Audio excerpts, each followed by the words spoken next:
I did something for Lord of the Rings, and it was just a PR thing, and she was in the audience, and she tried to break through the barriers to restrain her. What did she want, do you think, though?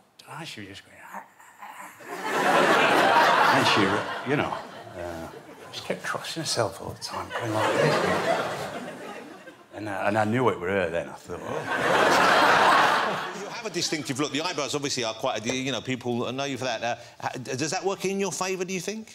I don't know. I don't know. I didn't sort of, like, walk into a barber's and go, Tintin haircut, eyebrows of Satan, and then we'll move on. I didn't ever do that. But this is natural. But it's a distinctive look. I guess you don't get mistaken for too many other people, and that must be a good thing in acting. Yeah, although you say that, the weirdest interaction I've ever had with anyone who's been kind enough to recognise me and say nice things was someone who thought I was Sid from Toy Story. Wow. He's the bad boy who lives next door. Which, by the way... Yeah. By the way... Oh! Yeah. Wow. Which, by the way, and someone actually bought me that T-shirt as a joke, and I will never wear it. But this lady stopped me in the street, and she went, "Oh my God, I'm so excited to meet you. I love your work." And I was like, really? OK, thank you very much. You know, and it was kind of like my first time in America, and you know, one of the earliest, you know, sort of recognitions I've ever had. And she said, "Oh, I was a big fan of your work." And I was like, "What is this lady seen?" You know, she goes, "Toy Story is unbelievable." And I was like, she goes, "Just such an emotional film, and oh my God." And I was thinking, she knows it's an animation, right? And I didn't want to let her down. And I think there was a small part of my kind of 15-year-old self that was kind of excited about getting recognised. So I think I just kind of posed for the photo, and she went on her way. But she thought I was. But you handled that with grace and a compassion beyond your years. So I congratulate you on that. Of the terrifying bully next door. Thank you. Yes. Where's the weirdest place you've been recognised? Or where someone's had a fan engagement with you? I had Laser. The girlies will know. You know, Laser and the bikini line in your armpits and stuff. And I've gone in there, and you have to have your fanny out. And the girl was doing it. She was a lovely girl. We were having a little chat about something. And then halfway through, like, literally just in there, she's like, "Oh, can I just get a little selfie after?" I said, "Yeah, you can, but now you've just seen all over me. I feel shy." Yeah. So then there's proof, like, "Oh, I touched her fanny." And then there's a picture of her. Do you know what I mean? Together, confirmed. So, yeah, that was a bit strange. But that's the weird thing, because selfies, people want to move. Where's the weirdest place you've been asked for a selfie? Oh, God. Have you ever been asked in the toilet? Has anyone ever asked you in the toilet? That's not even weird to me now. That's how often it happens. Football games. Mid-piss? Really? Stand Willie's there. out? Willie's out. Crazy. Oh, no, mate. Can we get a photo with you? Fuck off! Yeah. that was how we met, of course, yeah. wasn't it?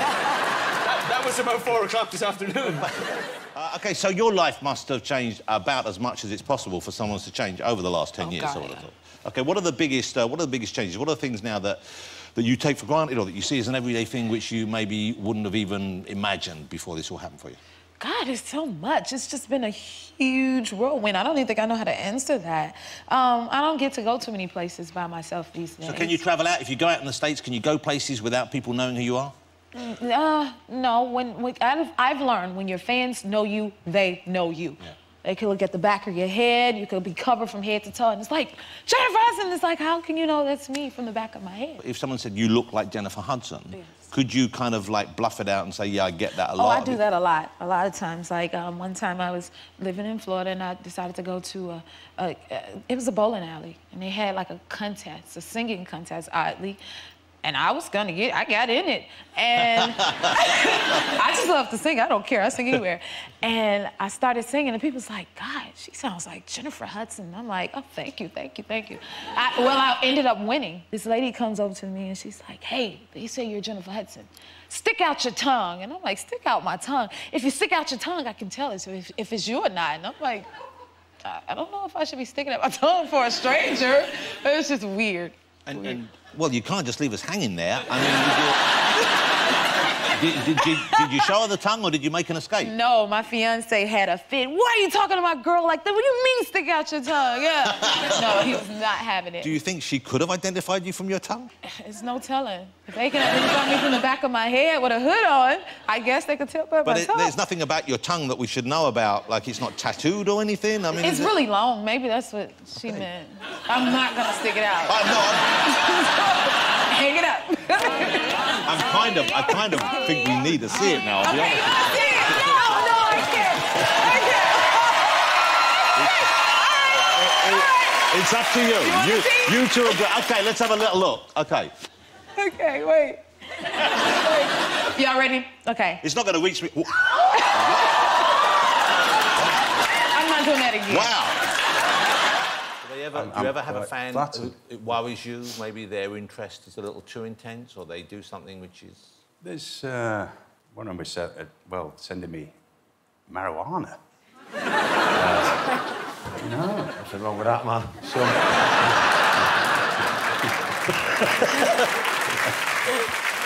I like the crazy ones, the ones that send like shortbread biscuits and stuff.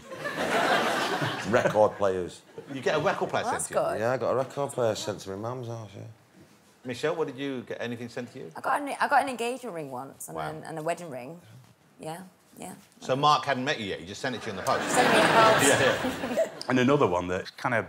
She used to send me pictures of it. Her face and mine kind of morphed into one. And she says, we are one. You are me and I am you. Wow. And, did you ever meet her? Did you meet this woman? No. No? Well, she was at one of these... I did something for Lord of the Rings. I think it was just a PR thing, and she was in the audience, and she tried to break through the barriers to restrain her. What did she want, do you think, though? She was just going... And she, just kept crossing herself all the time, going like this. And I knew it were her then. I thought,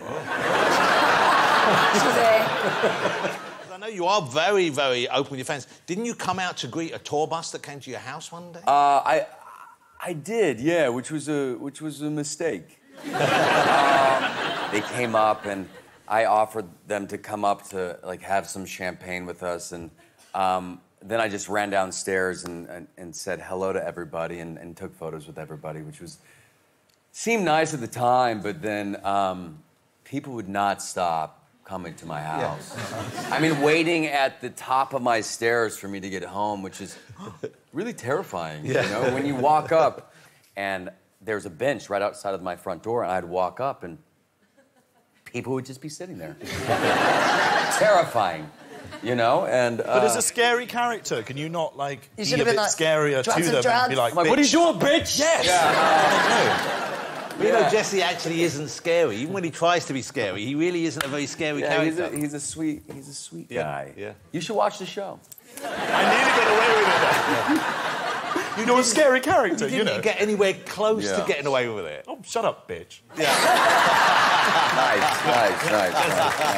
Do they send you stuff? Do they make you stuff? We had Taylor Swift on last week. I know she gets some weird stuff. I know you've worked with her. Yeah. We had Justin Bieber on. He gets sent a lot of weird stuff in the mail. Yeah. Do you get that kind of fan mail? I mean, I get some really cool stuff from fans. Like a fan knitted me a doll the other day that was a perfect thing. It even had tattoos and the necklace and everything. But occasionally you get the weird thing. I get baked a lot of cakes, and at the beginning of my career, I ate the cakes. You do. If you're given cakes, you eat cakes. I've never met a cake I don't like. Yeah. Well, I cut into this cake to eat it, and as I pulled it out, it was just this big clump of hair that kind of went like that. And I was kind of like, you know, there's a mistake if there's one hair or two hairs, but it's a clump of hair. And I have a feeling that this girl kind of wanted me to eat the cake, so next time she saw me, she could kind of be like, I'm inside you.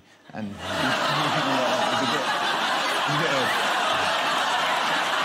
The most unusual place I got recognised, I was in Dubrovnik, and I was... Yeah, you heard me.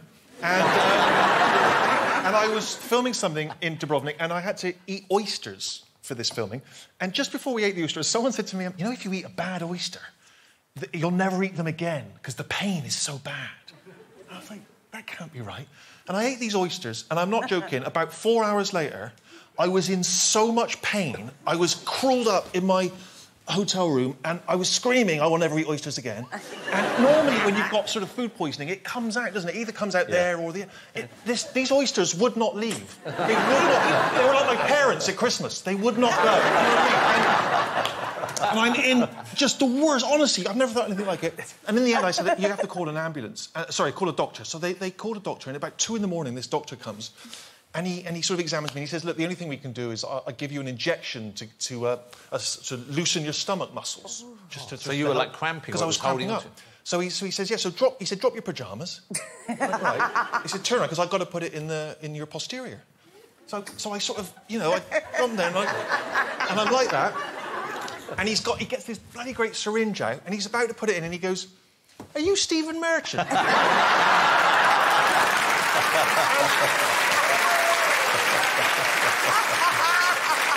Oh, dear. My first thought was, has he recognised me from my art? Is that what I'm known for in Dubrovnik? Am I like the Croatian Kim Kardashian? So he puts this injection in, and I was like, oh, thanks, mate. Yeah. And he goes, don't suppose I could get a selfie, could I? And I was thinking, well, I might have to call him again later, because if it gets worse, I don't want to upset him. So I'm like, yes. I was like, you know, in war films when a guy's been shot in the stomach. I was like, no. And I have this photo with him, and he leaves. And I was like, oh.